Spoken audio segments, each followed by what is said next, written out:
Ward number 2 के युवाओं के लिए एज ए डॉक्टर आप किस तरह से उनको नसीहत या गाइड कर सकते हैं? युवाओं के लिए तो यही प्रयास करूंगा कि युवाओं को बताया जाएगा कि भैया आप पढ़ाई पे ध्यान दो, आप इंजीनियर बनो, आप मतलब अच्छा कार्य करो, और जो भी उनके लिए मदद की ज़रूरत होगी तो वो मैं मदद भी करूंगा युवाओं के लिए। कुछ ऐसे भी माता पिता होते हैं जिनके पास पैसे की कमी होती है, लेकिन उनके पास कोई बच्चा ऐसा होता है जो पढ़ना चाहता है, कोई अच्छा कोर्स करना चाहता है, ऐसी कंपटीशन इंस्टीट्यूशन में उसके पास फीस वीस नहीं है, तो ऐसे बच्चों के लिए और ऐसे माता पिता के लिए आपके पास किस तरह का सपोर्ट है? हाँ, जो पढ़ना चाहते हैं लेकिन उनके माता पिता के पास, पेरेंट्स के पास पैसा नहीं है, तो आप उनकी मदद कैसे कर सकते हैं? उनकी मदद करूंगा मैं, पढ़ाई के लिए जो भी मेरे से हेल्प बनेगी वो करूंगा। यही चाहूँगा कि भाई युवा आगे बढ़े, ये प्रयास रहेगा। वार्ड नंबर 2 में मुझे लगता है कि 1 दर्जन के आसपास दावेदार हैं सभासद के, तो इतनी बड़ी भीड़ में आप खुद को किस तरह से साबित करेंगे कि मैं उनसे बेटर काम कर सकता हूँ? बेहतर काम तो देखो करना है कि बेहतर काम करूँगा भी। और मैं देखो सब लोग हैं, जैसे कि अब लोग बाग दारू भी पिला रहे हैं और खाना भी खिला रहे हैं, मैं तो इस तरह से नहीं कुछ कर रहा हूँ। डॉक्टरी पैसा है, दारू भी नहीं पिला सकता मैं, और इस तरह से कोई गलत तरीके से वो भी नहीं करूँगा। घर घर जा रहा हूँ और अपनी बात कह रहा हूँ कि भाई आप मुझे मतलब विजयी बनाना, वोट देना, और सब लोग मुझे समर्थन भी कर रहे हैं।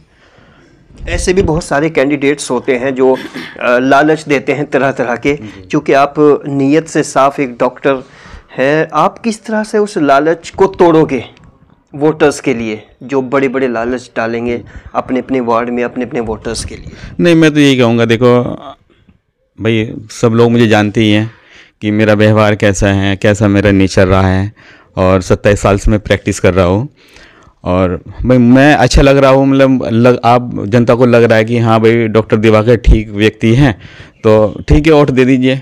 और लगता है कि नहीं तो ना दो, कोई बात नहीं, करूँगा ईमानदारी से काम। तो आपको लगता है कि ईमानदारी की जीत हो सकती है? बिल्कुल होएगी, ईमानदारी की ही जीत होएगी। तो वोटर्स को क्या नसीहत करना चाहोगे जो कहीं ना कहीं छोटे छोटे लालच में आ जाते हैं, उनके लिए ईमानदारी के मद्देनज़र क्या संदेश होगा आपका? देखो लालच तो मैं दूंगा नहीं ना, देखो मेरे पास इतना पैसा भी नहीं है कि मैं लालच दूंगा उनको, मतलब कुछ खिलाऊंगा पिलाऊंगा, इससे मतलब इतना पैसा नहीं, बहुत सादा तरीके का जीवन जीता हूँ मैं, और बहुत पैसे वाला हूँ नहीं, तो लालच तो मैं दे नहीं सकता। भाई ये कि हाथ जोड़ के प्रार्थना करता हूँ सभी वार्ड मेंबर से कि भैया मुझे अपना कीमती वोट दे के मुझे कामयाब बनाएं। बुजुर्ग पुरुषों के लिए अपील करिए, क्या करना चाहते हैं? बुजुर्ग पुरुषों के लिए, जैसे कि बुजुर्ग हैं उनकी पेंशन का काम करेंगे, जैसे पेंशन होती है, या उनकी हेल्प करेंगे, कोई बीमार है उनकी हेल्प करेंगे, दवाई के लिए पैसे की ज़रूरत होगी उसको भी मुहैया कराएंगे, तो इस तरह से कार्य करेंगे बुजुर्गों के लिए। कुछ लड़कियां भी होती हैं वार्ड में, वोटर्स भी हैं वो, जिनको बहुत सारी समस्याएं भी होती हैं, कुछ की फाइनेंशियली पोजीशन अच्छी भी नहीं होती, पैसे से 2-4 होते हैं, और भी बहुत सारी दिक्कतें होती हैं, तो उनके लिए भी किस तरह से मदद कर सकते हैं? लड़कियों के लिए हाँ, ये क्या है कि जब जैसे लड़कियां पढ़ने जा रही हैं, और वही मैंने पहले भी बताया अभी आपको, भाई फीस की प्रॉब्लम है या कोई समस्या आ रही है बीच में, या बुक्स खरीदने की समस्या है, उसमें उनकी मदद की जाएगी। एक डॉक्टर होने के नाते आज की सियासत को आप किस तरह से देखते हैं? सियासत का तो ये देखो भाई साहब, मतलब पुराना कोई अनुभव तो है नहीं मेरे पास कि भाई मैं नेता भी नहीं हूँ, डॉक्टर हूँ, तो धीरे धीरे थोड़ा सा। डॉक्टर और नेता में आपको क्या फ़र्क नज़र आता है? अब नेता लोग वही है, देखो अब लोग बागों गलत तरीके से नशा करा रहे हैं और खाना पीना करा रहे हैं, डॉक्टर ऐसा कर ही नहीं सकता, आपको भी पता है। तो ये रहता है कि मेरा तो प्रयास ये रहेगा कि देखो खाना ये दारू पिलाना तो मैं कर नहीं सकता, ना वो मेरे बस का बात है, ना इतना मेरे पास पैसा है। ये रहेगा कि मतलब पब्लिक ने मुझे जिताया तो उनकी पूरी तरह से हेल्प और मदद करूंगा। सर्व समाज के लिए special within one line, what is your message? सर्व समाज के लिए, सब समाज के लिए साथ रहूँगा, उनके साथ खड़ा रहूँगा, और जो भी समस्या होगी उनका समाधान करेंगे। आप यहाँ पर सुल्तानपुर में डॉक्टर हैं या कहीं बाहर डॉक्टर हैं? सुल्तानपुर हनुमान चौक पे।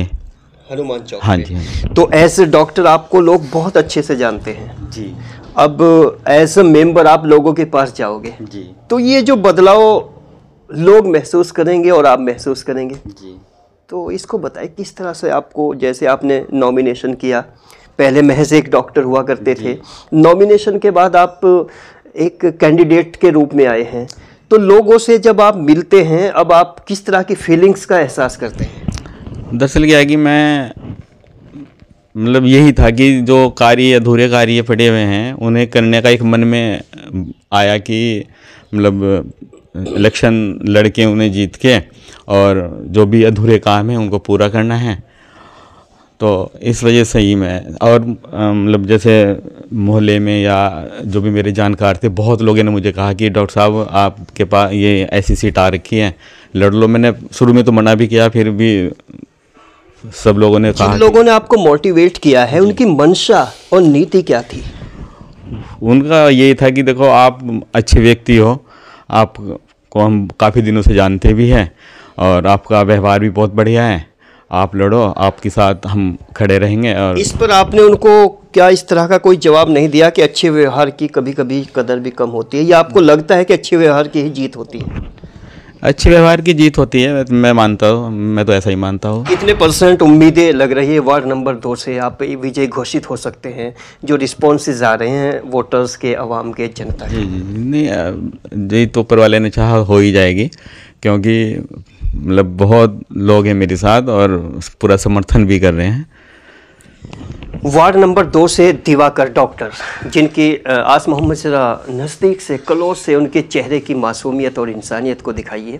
इनफैक्ट एक मेडिकल पेशा है जिनकी बातों में कोई चालबाजियाँ, कोई चालाकियाँ यहाँ पर महसूस नहीं होती। हालांकि इंटरव्यू जैसे आप लगातार देख रहे हैं तो उनकी बातों में कितना इनोसेंट सी फीलिंग्स आ रही है।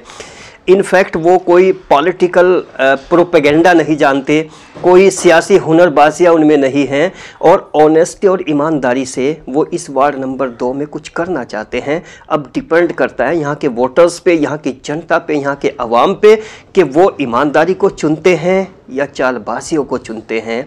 वो ऑनेस्टली एक डॉक्टर की जो फीलिंग्स इंटरनल होती है उन फीलिंग्स का किस तरह से ख्याल करते हैं या नहीं करते हैं, ये 23 के बाद जब रिजल्ट आएंगे तब मालूम होगा। तब तक के लिए बने रहिए दैनिक मीडिया के साथ।